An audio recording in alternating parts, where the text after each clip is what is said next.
Welcome everyone to BoomerWorks. My name is Shira Lotzar. I'm the co-founder of this organization. We are so delighted to have you here. Our mission is to inspire and empower 50 plus professionals to re-career into self-employment. And we offer all kinds of educational topics, including today's topic around becoming Insta-Fabulous on Instagram. And we have had a lot of positive response to this topic. We are absolutely delighted to have Lisa Nichols with us, who's a social media strategist, a consultant, and she loves helping small business owners to boost their social media presence. And so today she's going to do a deep dive on Instagram, and we have tailored this presentation for this community. So we hope that you will find it a robust experience and hopefully appropriate, right, to where everybody's at on this call. So Lisa, floor is all yours for the next hour and a half. All right. Hello, everybody. So I'm going to give you a little bit of info about me as soon as I start this presentation. And then we'll go over some ground rules on this. So let's do, come on, Canva. It's so slow. There we go. Okay. Is it there? There we go. Okay, good. Can everybody see that? Mm-hmm. Yes, we're good. Okay. So we're going to try and keep track of questions too. So hi, all of you. Let me get, oh my gosh, now this wants to be in a weird place. That I will tell you that the big thing is figuring out where to put the little strip of people, right? It just makes me crazy. So, okay. So first of all, a little bit about me, since you guys don't know me, and I'm all new to this and new to you, but I'm a social media manager, actually digital media. I've been doing this for 13 years. I work with small businesses, larger businesses, medium businesses, solopreneurs, everybody, and I've worked with all kinds of industries.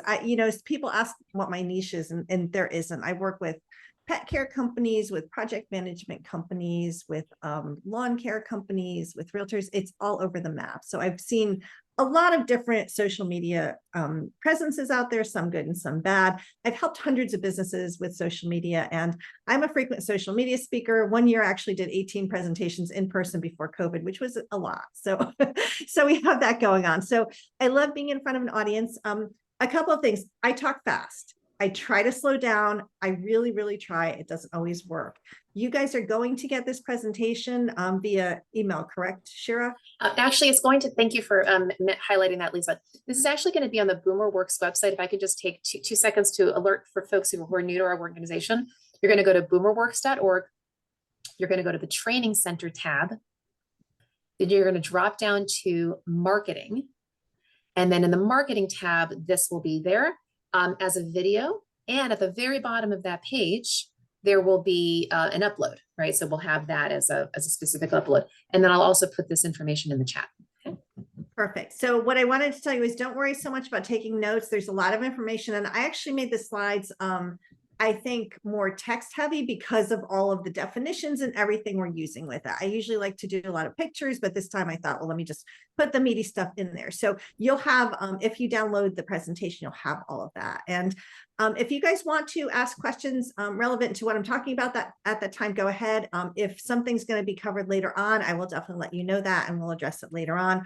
Or if something's more individual, we can certainly talk about that later too. And then Shira's going to help me keep control of the chat. So so we'll do that and we're going to dive in. I do want to tell you, I feel your pain with these social media platforms because, being someone, I started my business when I was 50 and is that right? Yeah, 49, right? So it was hard to learn everything. And it's not, intrinsic to me to do the social media. It wasn't intrinsic at the time, but I enjoyed it and had fun with it and I grew into it. Still some of the platforms I don't love, but Instagram is one of the ones that I really do enjoy being on. And it's definitely changed over the years. So we'll talk about that. So let's just dive in and let me tell you guys what is Instagram first. Now, I'm sure many of you know what it is. You've heard of it. You've been a little bit, you've been on it a little bit. But overall, it's a free photo and video sharing app. It started out, I opened my business right before Instagram opened and came into being. So I started Tira before there was an Instagram. And back then it was a lot of travel bloggers and photographers posting their beautiful pictures. And many of us were afraid to go on it. But over the years, it's definitely morphed and people use it to share fun stuff, to share family, to share not professional photographs. So it's definitely morphed over the years to encompass both people, who want to just share fun stuff and businesses who want to use it to promote their businesses. So in Instagram, people upload photos or videos and share them with their followers or with groups of friends. People can also view, comment, and like posts shared by their friends. So that's what you're doing when you're interacting. And you have to be 13 or older, and you can create an account by registering an email address and selecting a username. And I believe it's also tied to your phone number too. So you can't do, like, it's tricky to do more than one Instagram account in case you're thinking you can do that. It's not the easiest thing in the world to do. So why use Instagram? Why do you need it? Can't you just use Facebook? Can't you just use LinkedIn? Do we really need to be on Instagram? Like, all the kids have been using it, so is it necessary? And I pulled some stats for this. It's the 8th most visited website in the world, which is insane. It's the 4th most used social platform. It falls behind Facebook, YouTube, and WhatsApp. And WhatsApp is a messaging platform. YouTube is more of a search engine. So really, Instagram it's very high up in who's using it. It has over 2 billion monthly users. That's across the world. 47% of American adults use Instagram. So if you think your target market isn't on there, they are. You're wrong. They're on there. Americans spend on average 30 minutes per day on Instagram. Most of the people I know spend way more than that. And it's the #1 social media platform for people to connect with brands. So there's a lot of brand identity and brand, brands that are always reaching out and developing a presence on Instagram because they feel that it's beneficial for them. Instagram is exceptional for building awareness among your target audience for your brand and for you as a business owner.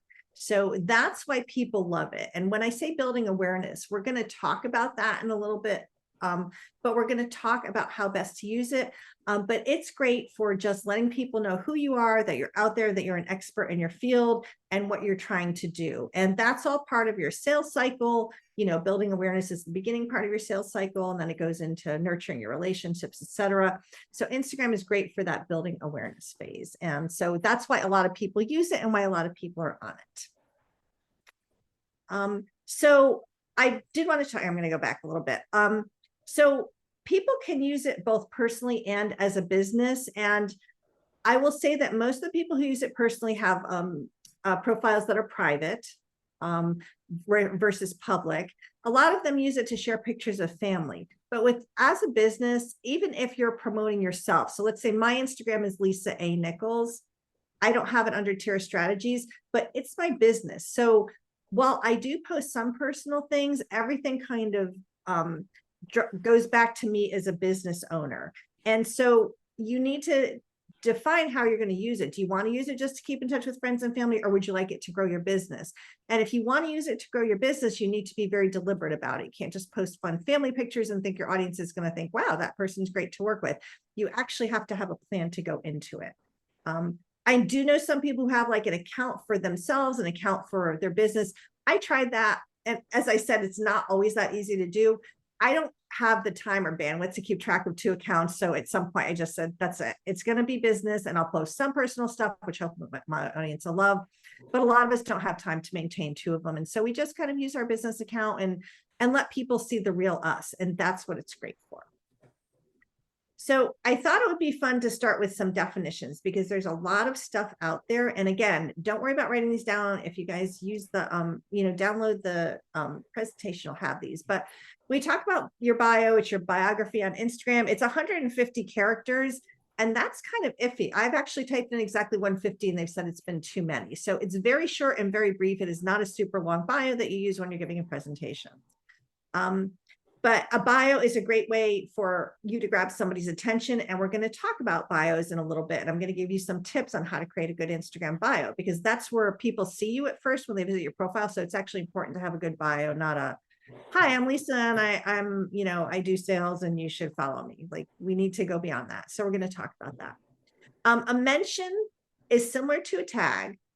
And a mention is when you include someone's screen name in your caption or comments. So it's not in the photo itself, but when you're typing out a caption and you say, hey, I was having tea with @Lisa A. Nichols the other day and we had a great time. That's what a mention is. Or if you comment on someone and you can say, oh, @Lisa A. Nichols and I did that. It's the @ sign. That's what a mention is. That person shows up in the person's notifications that someone tagged them, and then they can interact with it. So mentions are great to use. Tagging is done and the image, oh, sorry, that's a really bad typo there too. Tagging is done in the image of your original post.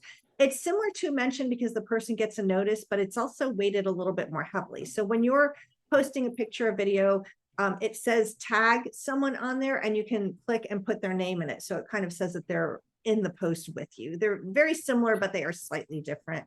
And when you start posting, you can see how they are each used. But I believe that tagging has a little bit heavier weight, so you get a better notification of it. So it's a little bit better to do that than just to mention. IG Live, and these are in no particular order, by the way. IG Live is Instagram's live streaming feature. You can add up to 3 other people on an IG Live. They can be, I don't even know that there's a time limit. You can save them to your main feed if you want. And they're a lot of fun. I've done them. I was doing them weekly with one of my friends who also does social media. We're just kind of having a social media chat. We'd have other people pop on, or you can talk to other business owners. So it's a great way if you're comfortable being live and in front of the camera. It's fun. They're very informal. People jump in. They can comment on it. They can put little hearts on it. So it's very interactive and very fun. So if you enjoy that feedback loop from your audience, IG Lives are a great way to do that. Reels, we're going to talk more about Reels and Stories in a little bit because they are just booming. But Reels are short form videos similar to TikTok. You can add music, stickers, etc., and have a lot of fun with it. When you see people dancing or remixing, those are all Reels. They show up in your main feed and they are very discoverable. We're going to actually dive into some of the information about Reels in a little bit. Stories are just about identical to Snapchat. It's a photo or video that only lasts 24 hours. And it's up, it doesn't show on your main feed. It shows up at the top of your feed. You can see people's stories up there. They only last for 24 hours unless you save them to highlights. But they are very brief and just little snippets of your life. So those are stories. And you're going to hear people talk a lot about Reels and Stories. And we're going to talk a little bit about how you use each of them because they are what people seem to focus on a lot. Highlights are a way to keep your stories active for more than 24 hours and showcase your best content.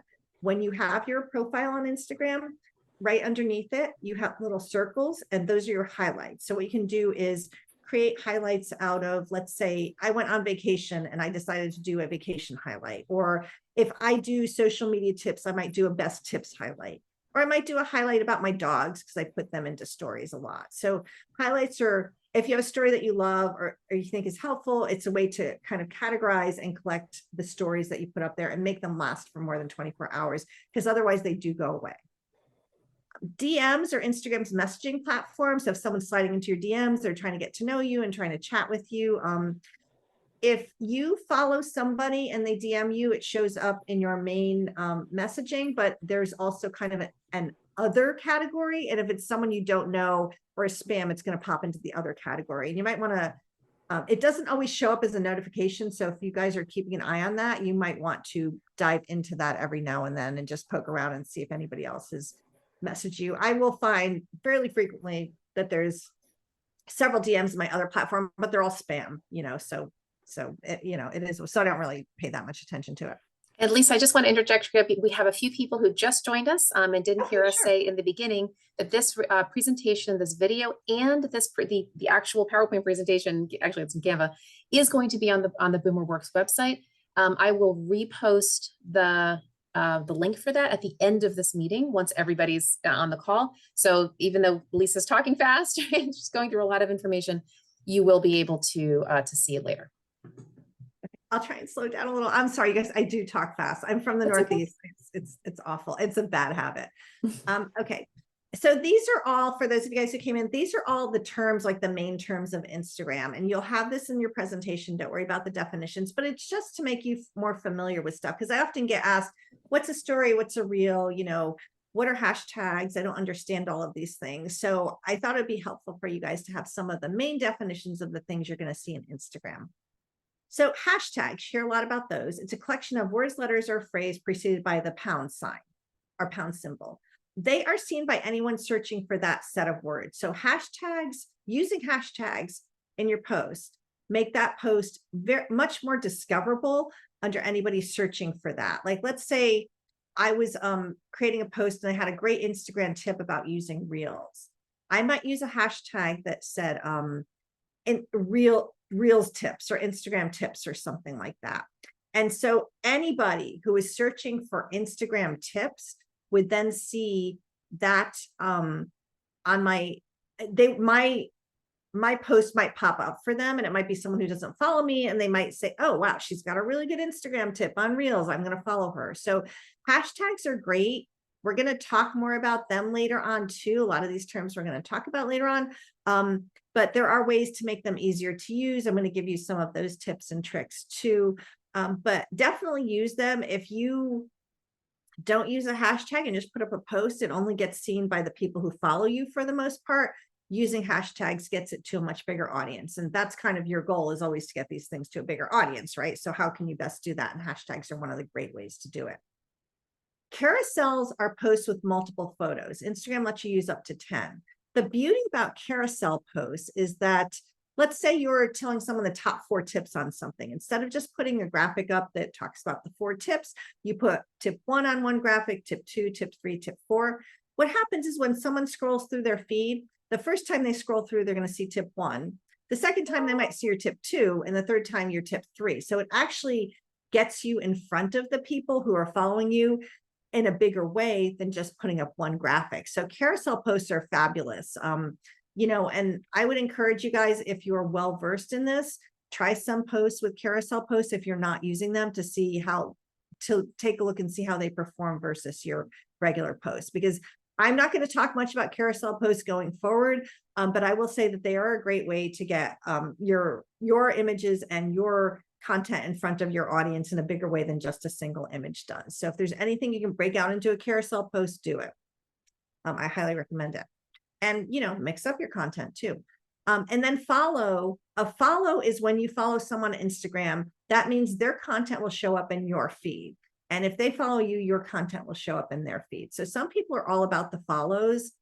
Some people buy fake followers just so that their content will show up in more people's feeds. I will tell you that, you know, some people are all about, oh, my follower numbers are going up. My follower numbers are going up. I would encourage you, if you're using Instagram for business, to be more focused on the quality of your followers than the quantity of your followers.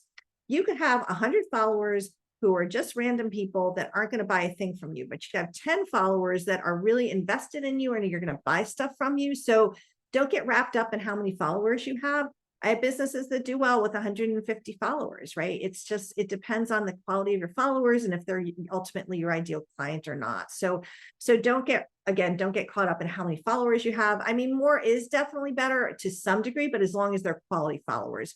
Don't ever buy followers. Like, I never recommend that. You get a lot of spam people. They're not going to be your ideal client. They're just going to clutter up your metrics. You're not going to see what really works well and doesn't work well with your ideal customer, because they're not your ideal customer. I work with some businesses that have done it, and it's a mess. I can't tell what performs well and what doesn't, because nothing's normal, because they have all these random followers that aren't their real ideal client. So it's just very hard to figure out what's going on, what works, what doesn't work. So never buy followers. Like, if you take away nothing, don't buy followers.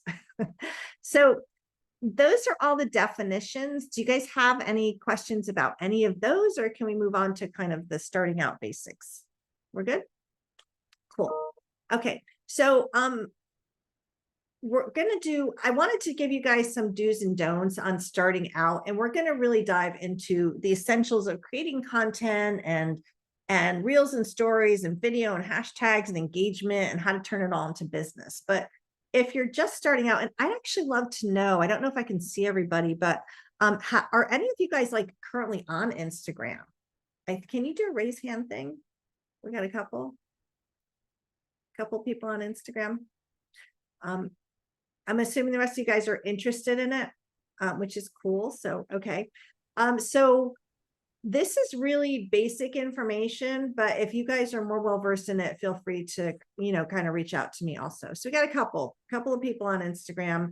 I'm not going to ask you how much you're using it, but I'd be interested at some point in knowing that too. So my basic do's from doing this for years and years with Instagram are to be authentic and consistent. And those are the big two things. I will tell you, Jason Derulo, who has millions of followers. I don't even know how many followers he has on Instagram. I was listening to the radio one morning before I got Sirius Radio, and they were interviewing Jason. They were like, Jason, how do you do so well with your followers? How do you get so many? And Jason said, and I've been saying this for years, you got to be consistent and you have to be yourself. And I'm like, yes, Jason Derulo agrees with me to be authentic and consistent.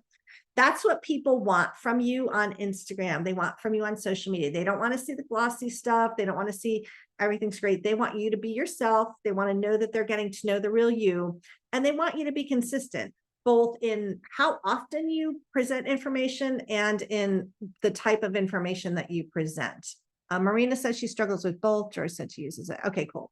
So yeah, and I will tell you, it was so funny because we were in Clubhouse. I don't know if you guys have heard that. I would hang out with a bunch of social media managers, and someone asked, what's your biggest challenge? And all of us says consistency. Like, we are so great on our clients' accounts because they pay us for it, but our own accounts are just a hot mess. So consistency is a challenge. What we're going to talk about are some tips and tricks around that too. And I can dive into that more if I'm not giving you enough information. But it's just, your audience wants to know that you're always showing up as you. And that's what resonates with them. I will tell you guys, I am 100% me on social media. Like, when I get on Instagram, you see the exact same me that you would in person. Like, I'm ridiculous. I'm silly. I do silly things all the time, but I'm also really happy and bubbly. And, so all of that comes through. I don't change myself to be on social media. I figure it's too hard. I can't keep it up. Like, I can't keep up this teacher thing or anything. It's just, I need to be me on it. And if that shows my dogs being silly or me doing something, that just turned out to be an absolute mess, then that's what people get to see. You also have to decide on your social media voice and tone. And we're going to talk about that in a second, but you need to figure out how you want to come across. Do you want to come across, are you more of a teacher type? Are you more, are you not as goofy? And, do you not want to be that? But you've got to be consistent in how you come across people. So you don't want to be really, telling jokes one day and then, kind of diving into the meaning of life another day. Like, you have to decide how you're going to come across to people and the tone you're going to use. One of my friends, Becky, runs I don't even know how to describe what she does. Anyway, she posts some very thoughtful posts out. She's very, it's not teacher like, but she just does some very thoughtful posts. And that's always what I seem to get from her. Even when she's posting her goats, there's always kind of lessons behind it. And she feels like that lesson part of it is really a piece of her that people need to get. So that's, her posts are always consistent like that. And that's her tone, and it works for her. And the other thing is to plan your posts. I know there's a lot of back and forth on this. I do feel if you're struggling with consistency, it's better to plan out your posts. I know some people like to just sit down and post spur of the moment. For me, it always works better when I have content calendars, when I'm planning my posts, when I know what I'm going to post about. I think if I will do spur of the moment when there's something topical, like if, I maybe posted about threads. I actually posted about threads on LinkedIn because I saw an article about it. But if it's Lisa, for those who don't know, since Threads is new, do you want to go just take 30 seconds and tell people what it is? Sure.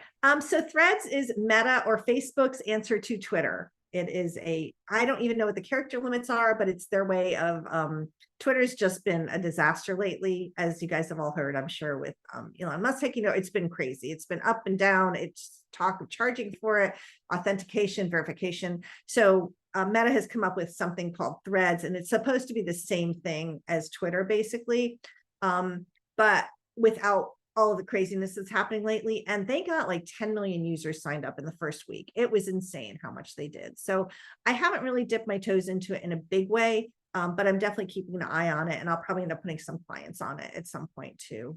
Just, we have to get everything settled down first. So yeah, if you guys want to talk more about Threads, let me know, but just search it.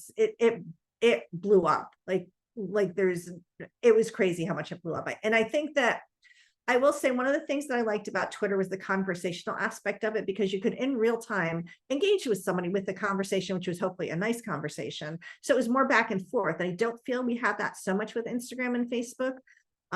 So I kind of missed that conversational part when I got off Twitter. And I think that Threads will bring that back. And I think that's, hopefully it can be a good thing. So that's Threads. Anyway, so I would say overall, if you're struggling with consistency, it's a good idea to plan your posts out and to make sure you know what you're posting about. it helps you also keep your messaging online with what you want. Like if you're leading up to promoting something that's happening, it's a great idea to always have, your messaging leading up to it and having your promo posts and everything like that. So planning your posts, I love content calendar planning. Like that's actually one of the things I work with on many of my clients is to plan out their content calendar because it makes it so much easier. So those are some do's when you're jumping on Instagram. And the don'ts, of course, which are much more interesting. Don't use an awkward name. So many people, instead of just using the regular name, use this really weird screen name. And you can't think about when you're telling somebody to follow you on Instagram. Let's say you don't give them a business card, but you're out and you're like, hey, yeah, follow me on Instagram. And instead of using your name, you use some kind of weird thing with dashes in it. And it's, okay. So I have a friend who does skincare and she sells, is it Rodana Fields? I hopefully she's not on this call, but her name is the Skin E with the Pixie, and it's really long and there's dashes underneath, and God, I can't even get it right. Like there's no way in the world I can actually type that out and find her when I need to do it. So I would say don't use an awkward name, and make sure when you look at it to ask your friends, is it awkward? And it needs to, link back to you. So if you're using a name that has nothing to do with you, who's going to know it's you? One of my pet peeves is I will meet someone at a networking event and I'll either find out their name or their business name, and I go to search them on Instagram and can't find them. Like there's nothing there. And it's because they've used their name to name their profile, but didn't give me their name, or their business name isn't underneath, which you can do, or they've made it their business name and I look for them and I can't find them. So I prefer, if you're a solo business owner, general rule of thumb is to use your name. If you have a staff or a team and you're planning to sell your business eventually, use your business name, but then make sure your personal name is on there at some point, and we will go through that in your bio, but don't use an awkward name. Don't set your profile to private. I can't even tell you how many business owners I would run into and they had a private profile. There's no point to that. Like you're trying to promote your business. So why would you not have it public? That's searchable. Like, why would you have it private and someone has to request it? Don't auto share to Facebook. Now, this is a little bit controversial. The thing with social media is that you want people to think you're being social and engaging with them and interacting with them. And if you auto share to Facebook, it looks like it's an Instagram post. You're not on Facebook authentically. You're just pushing your stuff out there. So I much prefer to have them separate. You can post the same content, but make sure you tailor it for Facebook. Take out the 8 million hashtags you're using for Instagram, and just make sure it looks like it generated from Facebook. Don't buy followers. I already told you guys that. And don't use images from Google searches. Oh my gosh. I can't tell you the amount of times people do this. Copyright is a big issue with that. So if you are just using images from Google searches, people will come after you. I actually had a client, thank God it was before me, who used an image from a Google search in a newsletter, and it was buried on their website. And Getty Images came after her and asked for tens of thousands of dollars. And we actually worked through it and just paid them for the picture, but you don't want to have to go through that. And it also, a lot of times there's the watermark on that. Don't use a watermarked image if you don't have rights to it. That's horrible. Like there's definitely ways you can get stock photos. Canva has them. There's other stock photo sites that aren't expensive. I know that like some of them are super expensive, but you can do something called 123RF as in Frank, and that's fairly inexpensive. Or Pexels, Pexels, has free images that you can use. Just make sure you use ones that have rights to. If you're going to do a Google search, there's actually a tool where you can look for something that's common use, and that you can sometimes use on Google searches. So just don't use regular images. It looks horrible. It reflects poorly on you. When I see someone posting something with a watermark, I'm like, gosh, I can't believe they did that. So those are my top do's and don'ts overall with Instagram. And if you guys are okay with it, I want to get more into getting your bio, which is the first part. Okay, so Shira, thank you. Yep. Unsplash, not upsplash, unsplash. Yes, I just noticed my typo. Sorry, I'm retyping. And then Pixabay has good free photos too. So yes, yep. So those are all good ideas. There's also a bunch of stock photo sites that I used to have this as a resource. I think they've changed, but they give you like 10 images a month or something like that. So there's some really cool ones out there if you just Google like some of them are like feminine centered stock photo sites or something like this. And you can get like their 10 free images a month and use those as a bank and do it that way. So all kinds of things you can do rather than Google image searches. Don't use Google image searches. That's it. Okay. So your Instagram bio. The reason I'm going to spend time on this is because if someone stumbles across you on Instagram and they check you out, your bio is the first thing they're going to see. And you don't want to have this really boring bio that says, I'm Lisa Nichols and I do social media marketing and, you know, and talk to me if you want help with your Instagram. That's boring, right? You know, I'm a coach, I'm a wellness coach. I help people with their wellness. You want your bio to really pop to someone, to see someone get the essence of you. So I'm going to show you guys a couple of bios in a second. Emojis are great to use in your bios. They actually add some visual interest so people can kind of focus on them and it catches their eyes. You can use keywords in the name field. I'm going to show you what I mean by that in a second. Use a link in your bio to send people to the right destination. So if you have a website, you can use a link in your bio to send them to a website. If you don't, you can use something called Linktree. And that actually, if someone clicks on that link in your bio, it takes them to options and they can click on the option. And I use that. So what I'll do is I'll say, visit my website. Because I don't update my website with all my offers, right? So I'll say, visit my website here, sign up for my newsletter, download my free Instagram workshop thing, et cetera, et cetera. And they have four or five options to use. So I know Linktree's gotten people, you know, don't think it's great because it doesn't send people to your website directly. I love it if you don't have a website that you're updating all the time with your offers or with the new things that you're doing. Add a call to action. So tell people, follow me for this, click on the link for my free download, do this here. And those are all calls to action. So tell them what to do once they get to your bio. Follow me for great social media advice is a call to action. Send me a message if you want to learn more about this. Click on the link to get a download, something like that. Calls to action are great. Always put those in. And use a good photo. People, you want people to see it's you, right? Like, don't use a photo of your dog. Use a good headshot, or a good, it doesn't have to be a headshot, but make sure it's a really good photo of you so people know it's you. Like, I don't want to, meet you at a networking event and go and like, is this the right person? Like, did they get the name right? That doesn't look anything like them. So definitely use a good photo. It's representative of you. You're a business owner. Look professional in your photo. Make sure it looks good. I mean, those are all basic things, but you'd be surprised some people don't. And I'm just like, why? Don't you want to represent your best self for someone who visits your Instagram, profile? And I think you do. So just to show you guys what I'm talking about, my Instagram profile is Lisa A. Nichols. Okay. And I know the 2 L's throws people off, and that's okay. This line right here that I've circled, this first name line, that is discoverable in searches. Okay. So you want to use keywords there. I put my name because the oddest thing is that I don't know if it does it anymore, but sometimes if you don't have your name and you're messaging someone, it just shows a social media speaker and I can't figure out who it is from there. So I like putting my first name, the vertical line, and then some words that tell people what I do. And at that time, my main goal was to get people to sign me up for speaking. So I was like, social media speaker, cool, got it.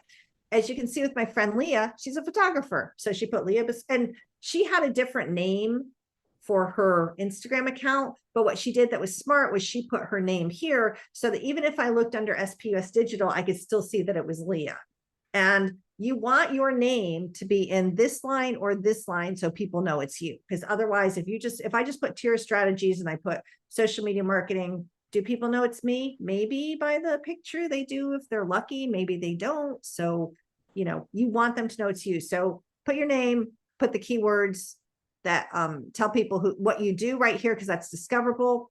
You can pick your category here. So do the one that's Lisa, if I could interject. So some people might be wondering, so you notice how you have your first name, last name in your ID. Should the person also put first name, last name in that tagline? Because you just put your first name. I did. So it takes up characters and you're limited in characters. Yeah. And like I said, I just want them to know it's me. So if they were messaging me, and that's the only time I've seen it, it's in messages. Sometimes if I had just social media speaker, it would only show up as that. For some reason, sometimes messaging just takes this line. So if it does, I want my first name to be there because I want them to know it's me. And so that's why I do that. I don't think you need your last name as long as it's identifiable, like they have some sense of, oh yeah, it's Lisa. She's a social media speaker. I know who that is. That's cool. And it doesn't always happen. It's just in the messaging. I noticed it. So that's how I do it. I'd rather err on better safe than sorry, right? So if there's a chance that someone's going to see that line, it's just going to say social media speaker and they're thinking, who am I talking to? I want them to know it's me that they're talking to. So I don't think you need your last name, especially if it's up here. Like Leah needs it because she does not have her name in her title, but I have my name in my title. So I just wanted to put first name there. It's preference, also preference based on, I think, what works, right? So that's it. So in this part, you want to have some fun here. Like I was trying to make this, I think I've changed this since then, but I again wanted to put who I am and what I do. I wanted social media speaker to be first because that was important. Strategist, trainer, and CEO. And I put my company name because if somebody's looking for Terra Strategies, I want them to know that that's my company, right? And then I had some fun, dog mom, cat mom, boy mom, right? So I had some fun with it. Now Leah, I love this. Leah actually took she took some workshops or training with me, and I'm trying to get people away from the boring, I'm a social media speaker and this is what I do. So Leah said, and I love this line, when nature and my camera make love, you get me, sunsets and adorable animals. And she put her where she lives because she's location based. And I thought that was a beautiful way just to say, not I'm a nature photographer. Okay, great. But put something that's going to make me think, wow, I really want to work with her. And it takes a little bit of doing, like it really does take to fit that into 150 characters. You got to work on it. Give it to your friends, give it to people, see what they think. And then call to action, grab my free download to make your Insta account rock star. And you can click on my link tree and then it has my location. So Leah's used call to action, join my email list for freebies, right? So those are just some examples. Like I know it's kind of self-promoting to use mine, but it was just easier to show you guys what was on my bio than to do it another way.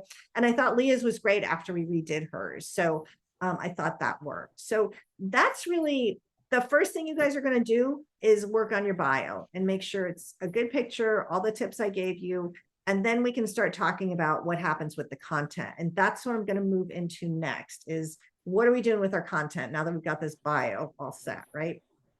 I will tell you, I've done workshops where all we've done is work on bios too. And they're a lot of fun, but you can spend an hour like trying to create a good bio. So, okay. Let's talk about creating content because that's where a lot of people struggle too. What should I post about? What should I post about that's compelling content that makes someone a follower, that makes someone buy from me, that makes somebody want to know more about me? And it's really, the content is the thing for you guys. It's for everybody. Your content defines you. It engages your followers. It makes people want to learn more about you. It turns them into customers. Content is king. And so that's why this is so important. And I wish I could tell you guys that I actually created this social media house. I was in another training and somebody did it. And I thought, oh my gosh, that is the best thing I've ever seen. So I was like, I have to use it. So when you're thinking about creating your social media presence and your content, you're going to make a house. And the roof of it is what you want people to know about you through social media, because that kind of it encompasses everything. For me, I want people to know that I'm a digital media specialist. That's it. That is what I want them to know. So everything that I do, you know, I want them to know that I'm fun and easy to work with and a digital media specialist. And that is my main roof. So you guys are going to need to sit and figure out what's my roof. What do I want people to know about me through social media? It may not be exactly what your business is, and that's okay, but figure out what it is, you know, you want them to know. I will say like my big things are I want them to know that I'm a social media speaker and trainer. You know, I'm very active in the community, and I'm a big rescue animal advocate too. So those are my big things, and that's my roof, and that's what I want people to know about me. And then underneath it, your floor are your values, and they kind of filter through everything you do. So if your values are that you want, I'm trying to think, and I'm going to draw a blank, but you know, my values are that I think we should help each other grow. I favor collaboration over competition. I'm always, you know, encouraging, I work with other social media people. I always lift other women up. I've in a female networking organization. So my values are that I want social media to be easy for everybody, and that I want to lift other business owners up, and that I'm much more about collaboration than competition. And so that should really make the basis of how I post and everything I post from there. So your roof and your ceiling aren't necessarily what you're going to post about, but you want those in the back of your head when you think about the content you create, to know that those two things should be really apparent in everything you post about. And you don't need to say, well, my values are, but you want it to kind of lead what you're going to post about. And then the rest of it is your content pillars. And your content pillars are the topics or themes that you're going to post about. I will tell you guys a little story. I don't know how many of you heard about Clubhouse, but I was on it when it was big during COVID, and I would run a lot of social media and Instagram audit rooms by myself with other people. I would be there for hours just looking at Instagram accounts. And people would come and go, I'm not getting engagement, I'm not getting any followers, what's going on? To a T, like 99% of the time when I looked at their Instagram account, it was a mess. It was muddled. They had no common theme. They were posting about everything that came to mind. I couldn't figure out what the heck they were trying to talk about and post about, and it was just a huge mess. So it's much better to have these content pillars or themes that you want to talk about on social media. And usually you have 3 to 5. So I put spots for 5, more than 5, and you're just going to get a lot of stuff going on. I actually had a client, she did a lot of different things. She did like meditation, she did mindfulness, she did EQ work, she did promoted businesses, like it was all over the map. And so we'd have a billion different posts, and they'd say, I can't tell what you're trying to do here. Like, what are you trying to get people to buy from you? I have no idea. There's just, it's scattered to the wind, and I couldn't get her to narrow it down. So it was very frustrating for me. So 3 to 5 content pillars. It's stuff that it's going to inform and lead your posts. So for me, first of all, social media, everything, advice, tips, etc. That's what I'm all about. And usually on my Instagram account and LinkedIn, you can see when I post about stuff, I give tips. For a while, I was doing reels on tips and advice for social media, because that's what I want to be known for. So social media tips and advice was a big thing. My networking was another big thing for me. That was another content pillar that, I did a lot of networking. I still do a decent amount. I'm the immediate past president of the National Association of Women Business Owners Greater DC chapter. So I did a lot of that. And then supporting female business owners was another big one for me too. And so I kind of had 3, and then I would actually include some lifestyle stuff in there, because I do feel like that's a big part of me, like the volunteer work I do, the fun I have, stuff like that. So I would include some lifestyle in there just to throw it in, right? But those are my top 3 pillars. So mostly everything I posted about was in those 3 pillars. So if you looked at my Instagram account, you should be able to see, I would say my dogs might make an appearance as one of my pillars too, but that's just because, they're adorable. So I think they're adorable. So they might appear in there too, but everything I post about is those pillars. So if you guys have a lot of different things that you do in your business, you really need to narrow down what are your pillars going to be. I would definitely spend some time on this. I've spent hours on, having someone really define what their pillars are, because we were kind of back and forth on, well, should they be these ideas or, this more practical stuff? And so that's a really big deal. So I'd love to, if any of you have pillars, I'd love to hear from you on what you think your pillars are. If we could spend a minute doing that, if anybody's brave enough to. And maybe Lisa, you can maybe get some sample pillars, or Leanne, if you're willing to be first to bat. Yeah, well, Leanne, I think Leanne's ready to go, right? Today of all days, I cannot get on Instagram. I can get on it on the internet, but I cannot get into the app. I don't know what's going on. I would shut down or uninstall and reinstall. Sometimes if you shut down your computer, I don't know. I'm on it. If I uninstall, will I lose my stuff? No, I don't think so. Uninstall the app? I don't think so, because you're still going to log in. So I don't think, but don't quote me on that. So I don't want to. With any of these apps, as soon as you log back in, everything comes back up. Oh, okay. I don't know. Did you want to share your pillars, Leanne, or was it you just had a technical? Well, the things that I use, I mean, I can see it from the internet. I could tell you that. I haven't been so scientific because I kind of am shooting in the breeze, but I have an Instagram account. I've been posting more. I don't schedule posts really, but I know that's the thing. I don't have enough content yet to schedule, but I've been trying. And what I have is my coaching, like I do retirement reinvention coaching, but then under that, I'd like to do like oh God, like communication coaching for people who need to be comfortable socializing. I mean, when people are retirees, up to yesterday, I did a presentation, and that was one of the things that came up. People feel that they've lost a lot of connections because they're no longer in the workforce. So that's another thing I'd like to have as a pillar. And then you talked about making it like personal interest.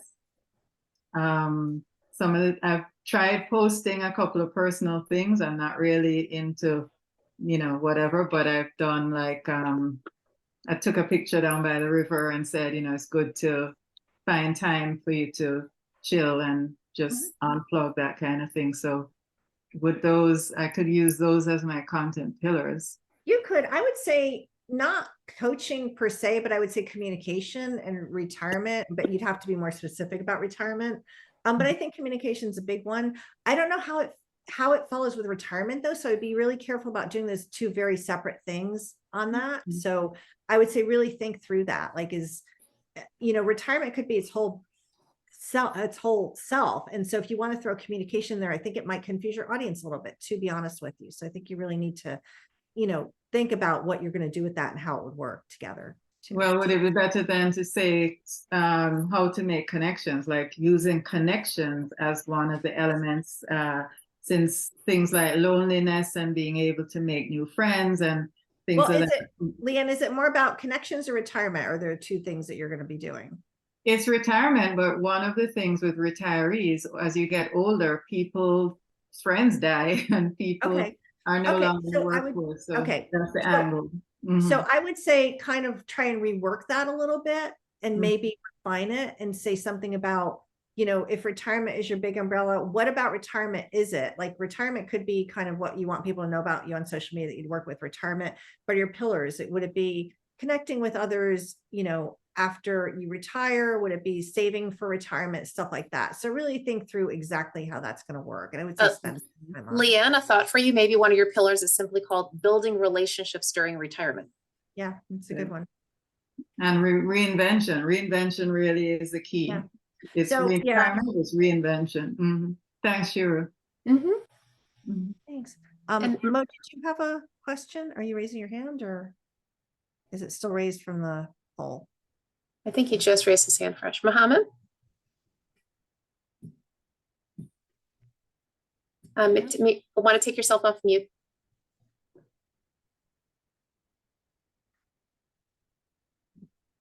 Okay. Want to go on? Okay, we're gone. So anyway, so spend time on your content pillars and really think through them. That's brainstorming is good. You do want them to kind of flow into each other and you don't want them to be too much of an umbrella. I will say social media tips and advice is a huge umbrella, but I also, don't put everything out there all the time. And I really focus on tools that make your social media life easier. So that's kind of how I look at it. So, spend some time on that. If you guys want to reach out to me in some of your content pillars, you will get my email at the end and you can certainly do that too. And I'm happy to let you know my thoughts on it. So there's that. So, okay. So you got your content pillars, you know what you're going to post about in general, but then what types of posts can you do? So on Instagram, these are basically the 5 biggest type of posts you can do. When you go into Instagram and hit that plus button, these are the ones that pop up. There's a few others like fundraising and something else. Don't worry about those, but these are the big ones. So it's a post, a reel, which I highlighted because we're going to be talking about those, a story, an Instagram live, and a guide. And a guide they were bigger like a year or 2 ago. They're compilations of different things that you can buy on Instagram. And they're very interesting. Sorry, I'm trying to look. I have my outline pulled up and my thing did something weird. So, okay, anyway, sorry. So anyway, so the guides, don't worry about it so much. People have been using them to kind of compile, like, let's say if I go camping, here's my top 10 camping gear things, and you would pull in products that other people have posted about, or you could make one out of your, top 10 tips, include videos. So they took time. They're a compilation of stuff. I don't know that people still are using them so much for your purposes. Since you're starting out, I wouldn't even worry about it. I don't think I ever posted a guide, and I had some friends do a couple of them, but it's a lot of work, to be honest with you. I think it's more for people that sell products. I think it's a little bit easier for them. So these are the types of posts that you can have. We talked a little bit about Instagram Live, the regular posts. I'm not going to dive in too much, but we are going to talk about reels and stories. Now, if you guys want more, because for your content, I'm going to assume most of it's going as a regular post, but I do want to talk to you guys about reels and stories, which we will get to. And then, like I said, Instagram Live is a lot of fun. So think about doing that if you want to get there. So many different types of content that you guys can post. And this, again, I have like a bunch of pages on this, but no, again, this is going to be in the download if you get it, but there's all kinds of things you can do. You can do quotes, you can do questions, and there's short or long questions. I will tell you, I've seen people post questions and they're like, no one's commenting on my questions. What's going on? And the thing is, they post a really long caption, and at the very bottom, it's like, what is the meaning of life? So for me, first of all, I have to read through all the stuff. And when you scroll your Instagram feed, if you'll notice, like the top 3 lines of a post pop up, and then the rest of it, you have to click see more, right? So you have to really grab somebody in those first 3 lines. So if you're asking a question at the bottom, or it's not in the graphic, someone's got to scroll through and they might not click more and they might not see it. And if you're asking them to give a really in-depth answer that they have to think about, they might not do that, because to be honest with you, I want to help my friends and answer their questions. But if they're asking me the meaning of life, there's no way in heck I'm going to have the time to figure out what my meaning of life is. But if it could be like what's your favorite kind of pie? I'm like, yeah, it's apple pie. Absolutely. I can write that. But what's your best tip for, what would you tell your 20-year-old self from, 30 years ago? I'm like, I have no idea. I don't have the time to think about it. So if you are trying questions and they're not engaging, take a look at the kind of questions you're asking and try shorter versus longer questions and a shorter caption. You can do teaching and sharing knowledge. Those are great posts, especially if they're informative and your audience wants to learn more. Personal stories, especially how they kind of factor into your business and how you got to where you are. I will tell you, one of the things I've been trying to dive into is more about, like my hair is gray. I let it go gray. I know it looks darker here, but it's definitely gray. I stopped coloring it a few years ago, and people are very interested in that. So I was trying to share more about my hair, and then I just gave up because I couldn't pull it together. But anyway, that was something about a personal story. A lifestyle post, what you're doing, going out for wine, going to walk the dogs, stuff like that. Testimonials are great. If you can get someone to do a testimonial and put that into a graphic or add their picture, those are awesome because they give people proof that you're doing what you're doing and you're good at it. So love those. You can do video. We're going to talk about video in a little bit. You do behind the scenes type stuff. People love that. Fun facts. If you're an organization, I have an accounting organization, which is, oh my gosh, the accounting organization, it's a little dry, right? So we do some fun facts on those just to try and lighten them up a little bit. You can do promo posts. I will tell you guys that don't be afraid of the promo post. Now, you don't want to be selling 100% of the time because that turns people off. They think all you're trying to do is push your product out to them. You're not interested in them. And the big thing about social media is you have to be social. So you do have to be interested in what other people are doing. But you can't neglect your promo posts, because how are people going to know what to buy if you don't tell them what you're selling? So the promo posts have a really good place in your content. A general rule of thumb is that 80% of the stuff you put out there should be informative and entertaining, whichever you choose to do. 20% can be promo posts. So if you're post 5 days a week, one of those posts can be hey, I have this offer. Hey, get my free download. Hey, sign up for my webinar, etc. Now, when you guys are launching, sometimes people go heavy on the promo post, but then you got to be careful to sprinkle in knowledge with that too, if you're going to do it that way. But do not neglect your promo posts. People can't buy from you if they don't know what you're selling. right? They have to know what you're selling. They have to know how to get it from you. That's important information. You got to put it out there. And then user generated content, that's when somebody posts something that you've done for them and they post it for you. Like if you're a restaurant and someone was posting, oh my gosh, we had a great time at this restaurant.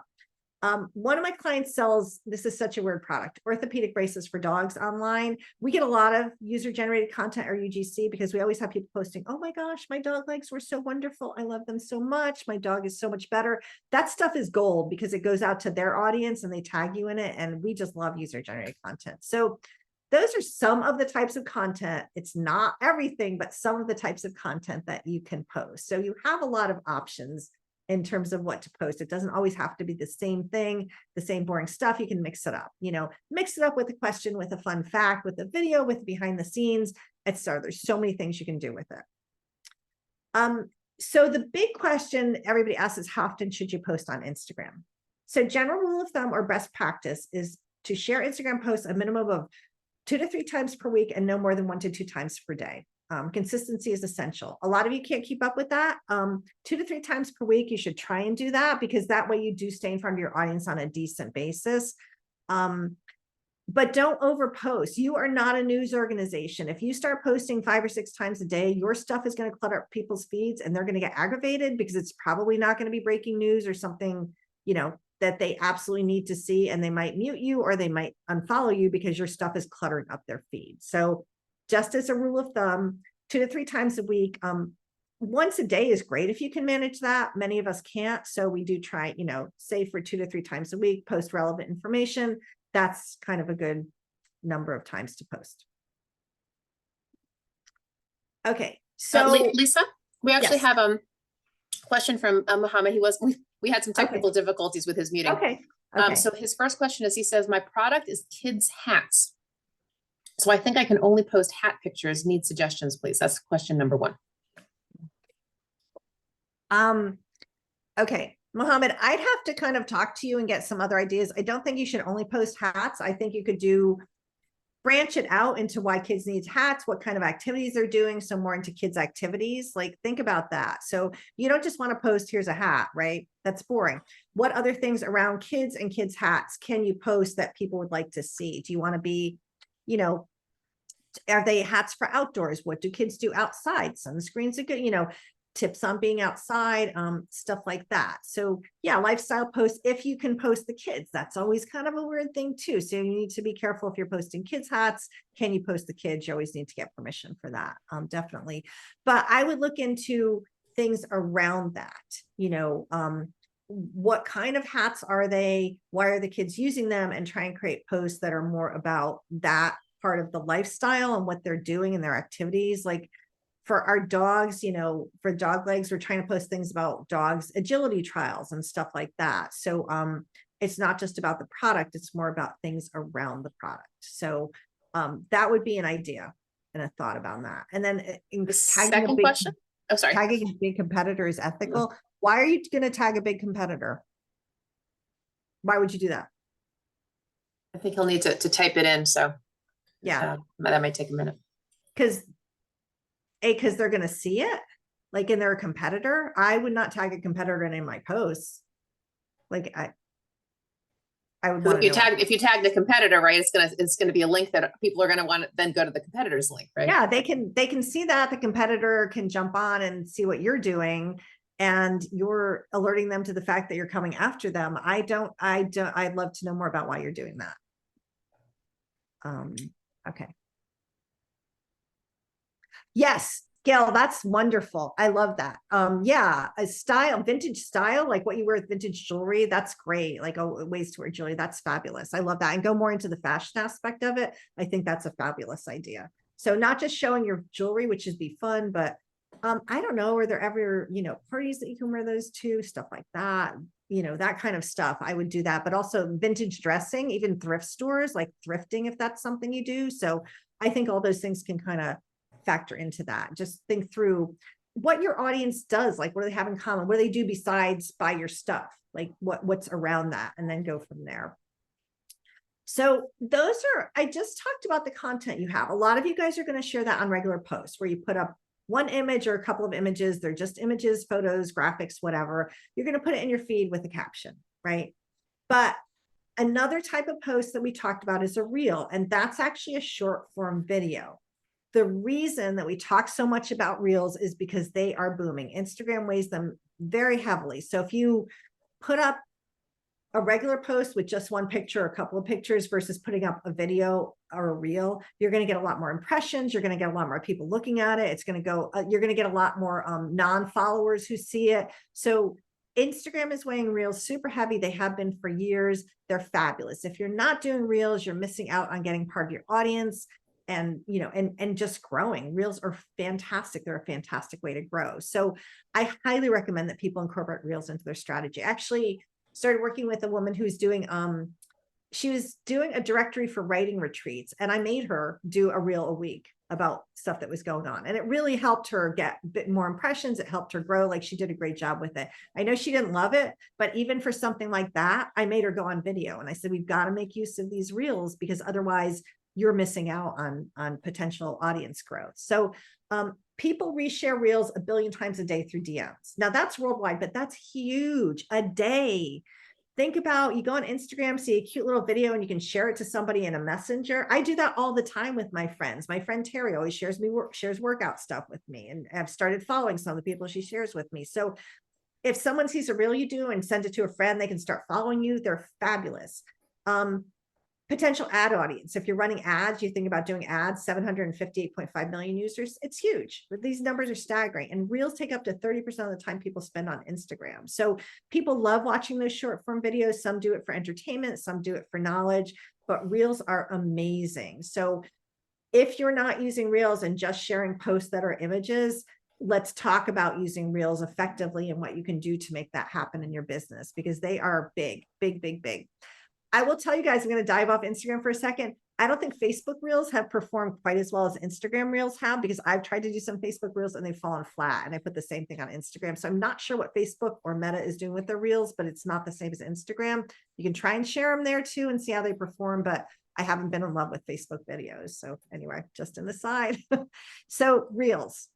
Instagram pushing reels. Yes. Oh, sorry, Elisa. So Mohammed said posting a picture with music in reel sounds okay, or must it be video only? Oh, sorry. Go back. Okay, posting a picture with music.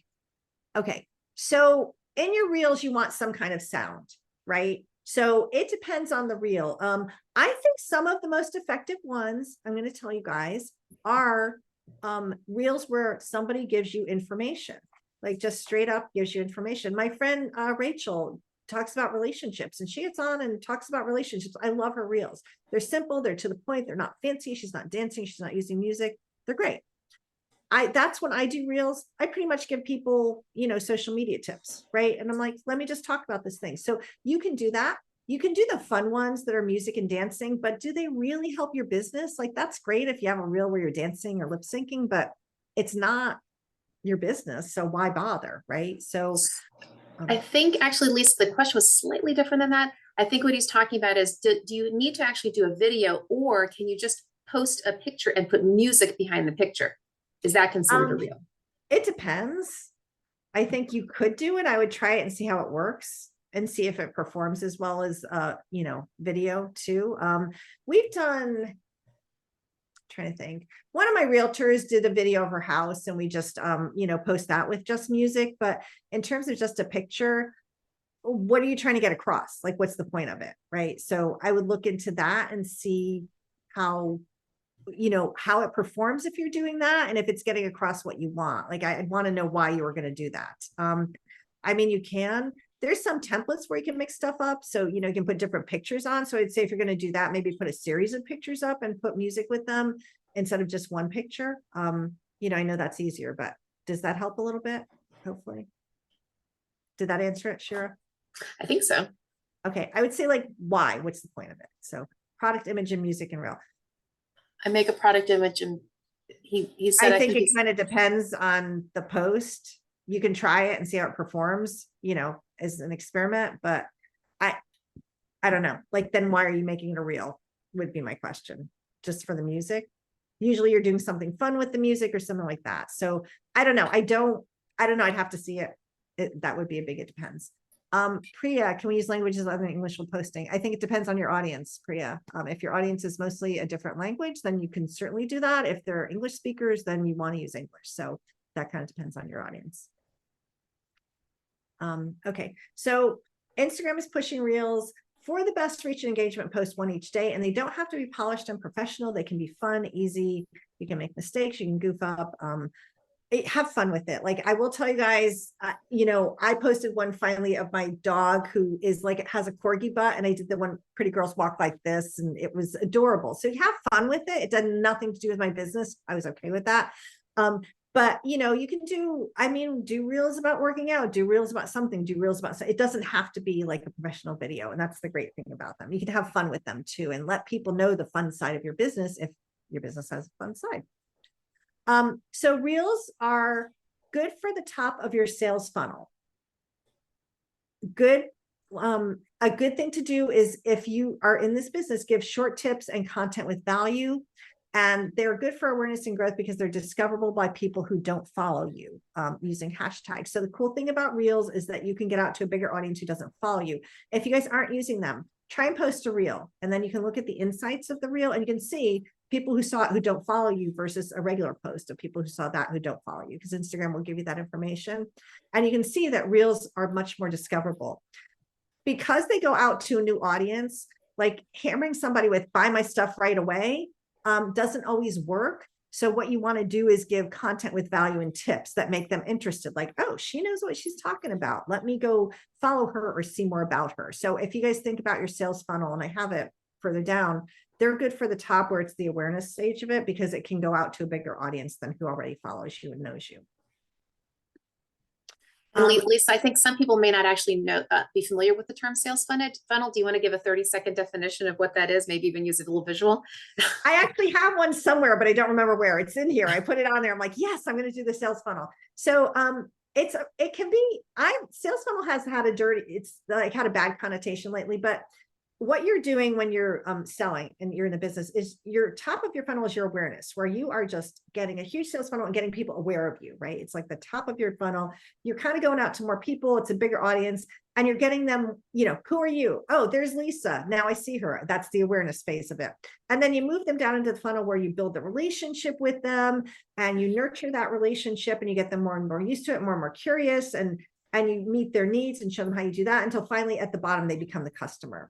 So you're not going to, for the most part, have somebody see a reel and go straight to buy. The bottom of the funnel, they're going to be awareness. Like, oh, that's what Lisa is. That's what she's doing.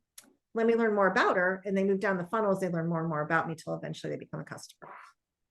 So my take on a sales funnel. So actually, and Lisa, I know you did not ask me to say this, but I'm just going to say, and this is actually an example of that. So Lisa's offering, let's just be very transparent, right? Lisa's offering a free educational presentation right now. Okay. So this is actually awareness stage. Most of you probably didn't even know that Lisa existed until tonight. Hopefully you're getting value from this presentation. If you are, maybe you're going to follow, really, I mean, this is actually how it works, right? Maybe you're going to follow up with Lisa and say, hey, Lisa, I'd like to explore maybe working with you or learning more about you. That kind of goes down the funnel. And then maybe you might decide to actually work with her. And that actually would be the bottom of the funnel. But notice it's called a funnel because there's many more prospects at the top and very few very few purchases at the bottom, right? So just because you put it out there, it doesn't mean someone's going to work with you. It's a big statistic up here and then little, right? It is, you know, and even you guys might decide to follow me on Instagram, and that's moving you down the funnel. So yeah, right. That's right. Yes. So, okay, the nitty-gritty on reels that they can be up to 90 seconds. Right now, Instagram is putting all videos as reels. So even if you have longer ones, it's a little bit confusing, to be honest with you. But for the most part, if you create one, it can be up to 90 seconds. It used to be 60, bumped up to 90. They are usually video. As Mohammed said, you can put a photo with, music, but they're typically video. The comments, what is it with the typos? The comments are visible to everyone. So if someone comments on your reel, everyone can see that comment. You can use hashtag in the captions, which I highly recommend. They can be saved to your main feed. Anyone can share them to their story. So if I see something I like, I can pop it into my story, which is really cool. So if you guys notice, it's very hard to share Instagram posts onto Instagram. There's no good way to do that. They actually don't let you repost things. However, you can share a reel or a post onto your own Instagram story. and talk about it. So like my friend Alicia is big with rescue dogs. So she actually shares all the dogs that are up for adoption to her stories from their main post. So something like that.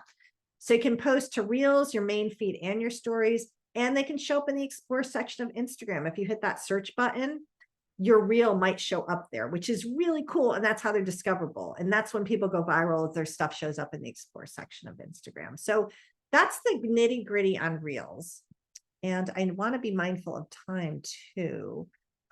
Okay, so let's talk about stories next, because people get them confused and don't understand the difference. So stories are seen only by those people who already know and follow you. If you look on your Instagram feed, there's a bunch of circles on the top and some of them have circles around them. Those are people who have posted stories. They're good for engagement, for trust building, and for sales because it's your audience who already knows you. So they are more likely to buy from you. You give them behind the scenes, personal glimpses, and relationship nurturing.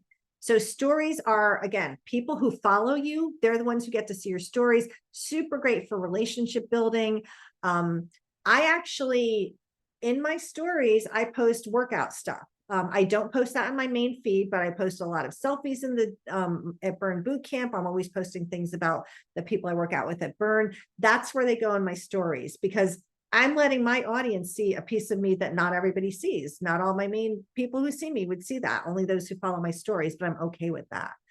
So I think it gives people a better sense of you if you're using it correctly and what you're about. So that's what stories are great for. And the nitty gritty on those, there's 15 seconds for a video. If you have a longer video, it chops it up, but it can still go. So it keeps going to little segments. It could be a video or a photo and graphic. If someone comments on it, it goes into your DM. So not everybody sees it. You can technically put hashtags in there, but I think it's not working. Like, so don't worry about hashtags in stories. I've had people test it and it hasn't worked. They can't be saved more than 24 hours unless they're moved to a highlight. And they can only be shared to someone else's story if they are tagged in it. So if I do something with my friend Erin and I don't tag her, she can't share that to her own story. You have to be tagged in it. So if you want your stories to get out in the world, you make sure you tag the people in them. Like if I want Burn Boot Camp to share my story to their page or to their story, I have to tag Burn Boot Camp in them. And they can only be posted to stories, again, unless you move them to a highlight. So I like to say when you're thinking about your content and your content pillars, that anything that's not in one of your content pillars, stories is a great place for that, right? Anything personal, if you go out dining and it's not part of your pillars, pop it into stories. I posted, I'm trying to think, some of the more casual stuff with my kiddo, I would post in stories. A lot of my dog stuff would go in stories, my workout stuff. If I saw a pretty flower, I'd put it in stories. It doesn't belong on my main feed. Really, my picture of a flower does not belong on a main feed, but it's a great place to put in a story because people know that I like that flower or I like flowers. So stories are, again, your audience already knows you and loves you. It's a great place to connect with them and let them get to know you better. So use Reels for educational content. So for some promo posts, but I would make it be mild promo posts. Like here, I'm giving you this great tip, make sure you follow me or make sure you sign up for my newsletter, and explanatory posts. And they're good for quick, fun videos and better for engagement because people like them like a regular post, they comment on them. Stories are great for offers because it's your audience who loves you already, for behind the scenes and for personal content, and they're better for relationship building. So I know we have 15 minutes. I want to make sure I get through this stuff. So I'm trying to pick the important part. I talk a lot about getting in front of a camera and going on video. And I know a lot of people hate that. Like, I get it. I talk to people all the time who don't love it. I focus on Reels a lot because video is so powerful. It helps your audience get to know you. It establishes a know, like, and trust factor that they need to buy from you. So all this stuff I talk about with Instagram, if you're not using video, not getting in front of the camera, you're not building your relationship with your audience, and you're missing out on that relationship building. You're missing out on more clients. You're missing out on business. You've got to get in front of the camera. And I will tell you guys that if you hate it, get over yourself, practice, and the more you do it, the more comfortable it will be. The great thing about video, because Reels are video, they're not live. So the cool thing about Reels and video on Instagram is that you can shoot it 8 billion times and pick the one good one that comes out of that. I never get anything right on the first time when I do video, ever. I'm usually like time 9 or 10. I mess up my words. I do something wrong. Something goes off. 9 or 10, it's usually take 9 or 10. So the cool thing about that is do it over and over again until you're happy with it. My client who did the writing retreat directory, I mean, her first reels were really uncomfortable. She got through them and got more and more comfortable with them. So it's just practice with those. But you guys have to get in front of the camera. You have to get on video. You have to talk to people. It's your business. It's how you're going to get clients. It's how they're going to feel comfortable with you. And if you don't, and just only post stock photos, your page is going to be generic. You're not going to get the results you want from it. I cannot stress enough how important this is. So I wanted to put a little bit about that in there because I think it's so important to talk about all the time is get in front of the camera. Practice taking selfies. They're super awkward. I used to hate them. You just have to get used to it. And now I got over it. I'm like, okay, we're going to do a selfie. Or one tip about a selfie is use the timer on your phone, right? So you can actually hit the timer for 3 or 5, 10 seconds and then take the get yourself set up and then take the selfie and do it that way, but get in front of the camera. It's crucial. You're missing out on so much if you don't do that. Let's talk a little bit about hashtags. I gave you guys that definition. You should be using hashtags in your posts. The reason is that when you use a hashtag, somebody who's searching on that hashtag will see the post pop up in that hashtag. You can use up to 30. Recommended is 3 to 5 right about now. And you can either put them in the main body of your caption or put it in a comment. It should be drop down a few lines or put it in a comment. And do your hashtag research. If you're going to use a hashtag, make sure you go into the search function and type in that hashtag because you don't want to get one that's used weirdly or for something else. Like there have been some, be careful that you're using a hashtag that works. Like I had a client that was a chiropractor, and you have to be really careful about like massages or massage. Like you want to be careful if you're going to use something like that. So just pop your hashtag into the search function and look at some of the things that pop up to make sure it's not being used for something nefarious or weird. You want to choose hashtags that are relevant and specific to your niche. You can spend hours doing hashtag research. The best bet is to use a program like Hashtag Expert or Hashtagify. There's a bunch of hashtag programs out there. They're so easy. They're little to no, they're pretty inexpensive, and it makes it so much easier than trying to do your own hashtag research because there can be dead hashtags. If you use a hashtag that's dead, your posts actually get suppressed. It's a pain in the neck. So I just love using the hashtag application. Lisa, I'm sure at this point, since hashtags have been around for a long time, most everybody on this call knows what it is, but just in case there's somebody watching who does not know what a hashtag is, would you like to define it? Yeah, that's in the definition. So if you guys scroll back, you have it in there.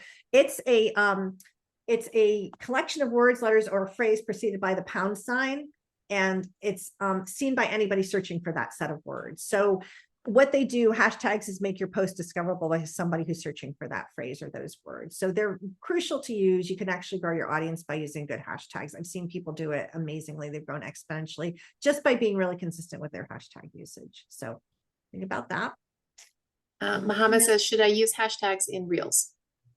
Yes, absolutely. Yep, you should. Don't use them on stories. We don't think they work. But definitely Reels. Yeah, use them in Reels, use them in posts. Yes, absolutely. And if you do, this is going down a path. If you do an Instagram live and repost it, you can use a hashtag in that too. So yeah, you can do that. Anything but stories. And I know we're going through a lot of stuff fast, you guys. I'm sorry. I just want to give you so much information about this. It's a lot. So the next thing is like how to really grow your audience and turn this into business. So I've given you all the tips on doing posts and everything like that, but is that going to work? Well, as we talked about, it's great for your top of your sales funnel, but then how do you move those people into relationships? You need to engage with other businesses. That's how you build relationships on social media. If you do nothing else but engage a couple, for a little bit of time a day, you are actually doing great on your social media. If you don't think you can post, but can just pop in and comment on stuff, then do that. And that helps.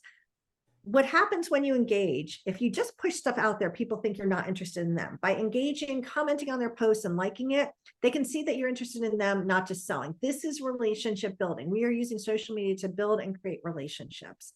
So that's important to do. And you want to be there and be present on social if you're going to use your platform. So engagement is crucial to do that. I always say, put aside 10 minutes 3 times a week and just go in and comment and like on posts. And don't just like them. For every 5 likes you do, try and comment. Try and make some comments that are relevant to your field or that are a little bit more thoughtful. This actually gets you in front of a bigger audience. If you're selective about where you engage and you have businesses that have the same customer, but not necessarily the same business, if you post something that is a good comment and it doesn't say, well, you know, I sell this thing, you know, you guys should do that, but just like a thoughtful comment, their audience sees you and they're like, oh, well, who are you? You know, let me follow you. So that's the beauty of engagement. Get you in front of that person's audience. So if you can actually target businesses that have a bigger audience than you, and they're not a competitor, but they do have a similar ideal client, that's a great way to get noticed by people who could become your clients too. So for example, you know, if you're an interior designer, maybe you want to go follow real estate agents, right? Because you're both selling to homeowners, that kind of thing. And vice versa, right? You're, it's a real estate agent, you should follow interior designers. And, you know, if they give a tip, go, oh my gosh, you know, we use that in this house that we just sold. Like you can promo, but not promo, right? You can do kind of that humble brag type thing. And, you know, oh, we just did that when we were staging this house and it sold for over asking price. Like, you know, so people see what you do and it's just a sneaky way to do it, but you know, it works. So engagement's essential. Make sure you do it. Spend time each day scrolling through your feed, comment in addition to liking posts. You can share from other accounts. You know, let's say you're a real estate agent, you have an interior decorator and they do something cool, share it to your stories, you know, do a shout out to them, and engage before posting your own content. So I would, like I said, if you do nothing else but engage, that's helpful. So I've got a couple minutes to wrap it all together. So I gave you guys the sales funnel here, as you can see, my little graphic for the sales funnel. So to tie it all together and use Instagram to get more business, don't just post your own stuff. Okay.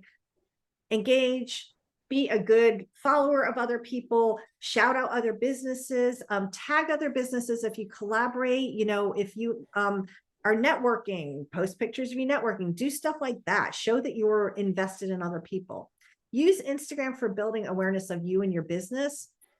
Instagram is a great way to get people to download a freebie and get on your mailing list. And then when you do that, you use your mailing list to nurture relationships by sending out regular emails once a week, once a month, or whatever you do. But that's a good way to use Instagram. Don't go into it thinking, I'm going to post and somebody's going to buy right from this post. That rarely happens. You've got to work at years at building your audience. Like when I was doing this and doing workshops that I would have people sign up for, like, you know, for a fee, I could use Instagram for that because that's because I spent years nurturing that audience so that they knew when I was offering something that they wanted to sign up for it. And I didn't just rely on Instagram. I also sent emails. I talked about it. I did posts leading up to it. So it does take work, but you use Instagram to build awareness, you know, and then you nurture your relationships, get people to download your freebie, show that it's valuable to them, get them on your mailing list. Then when you're selling stuff, they're more likely to buy your stuff. And that's how you use it to get business. That's kind of the beauty of it. Oh, sorry. So real quickly, so Mohammed asked if he could follow you on Instagram. So just so everybody knows, you can follow anyone you like. You don't need the person's permission. You can just Well, I'm not private. So yeah, and I'll give you guys my handles when we're done. So yeah, I have a public account. Anybody can follow me. So yeah, absolutely. So that's really how you use Instagram to get business. It's do not think you're going to get out there, post, and someone's going to, I want to buy your stuff. Like that doesn't happen. But if you spend the time and nurture the relationship, that's eventually what's going to happen for you. But you have to spend time doing it and show that you provide value. So those things are all super important. And I hope that that answers a lot of questions you guys had about this and also gives you some starting points to jump off of, because I know that there was a lot there. And I like to end with this quote because I love that. And it says, social media creates communities, not markets. And I love to use social media to create a community around something that I'm doing and to create those relationships. That's why I so enjoy it. So that's social media. Here's me: email, Instagram, and LinkedIn. Fantastic. This is so rich, Lisa. Thank you so much Well, Thank you I for know letting us record 6:42. this. I didn't even leave time for questions. I'm sorry, you guys. That's Sorry. okay. If people have been asking here and there, anybody want to either put in the chat or just open up your mic and share a question with Lisa. Oh, thank you. I just, there's so much great information out there, and I hate to see people saying that social media doesn't work, because it works if you do it right. But you have to know what you're doing. You know, so that's the thing. But it can work. And it's a great Absolutely. tool. All right. Any specific questions from folks? Otherwise, you're certainly welcome to email Lisa directly. Yeah, you guys have my email. My Instagram, follow me. I will tell you, I just moved, and I sold my house of 20 years. So it's just a big deal. So I have not been on Instagram that much, except to post my dog walking, but I will get back on it. So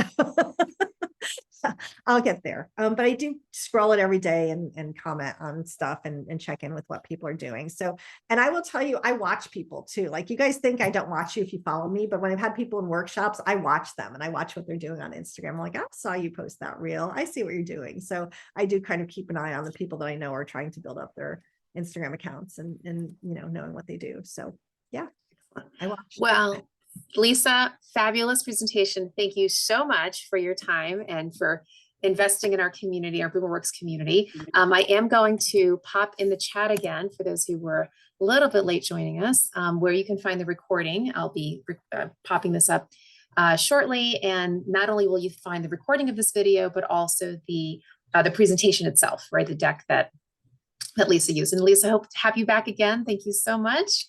Round of If you guys- applause. Put some thank hearts you. and stuff up here for her. You guys are a big audience. Sorry, thank you. If you guys have any questions about the presentation or something didn't make sense, please reach out to me via email. That's the best way to get me. And I popped my Instagram handle into the chat too. But yeah, I'm happy to answer questions about something that you think needs a little bit more clarification, because I know that was a lot of information. So Absolutely. I know. That was a lot of information. Thanks so much. And Lisa, if you could hang on for me for a second, we're just going to wrap up. Thank you so much, everyone. Have a blessed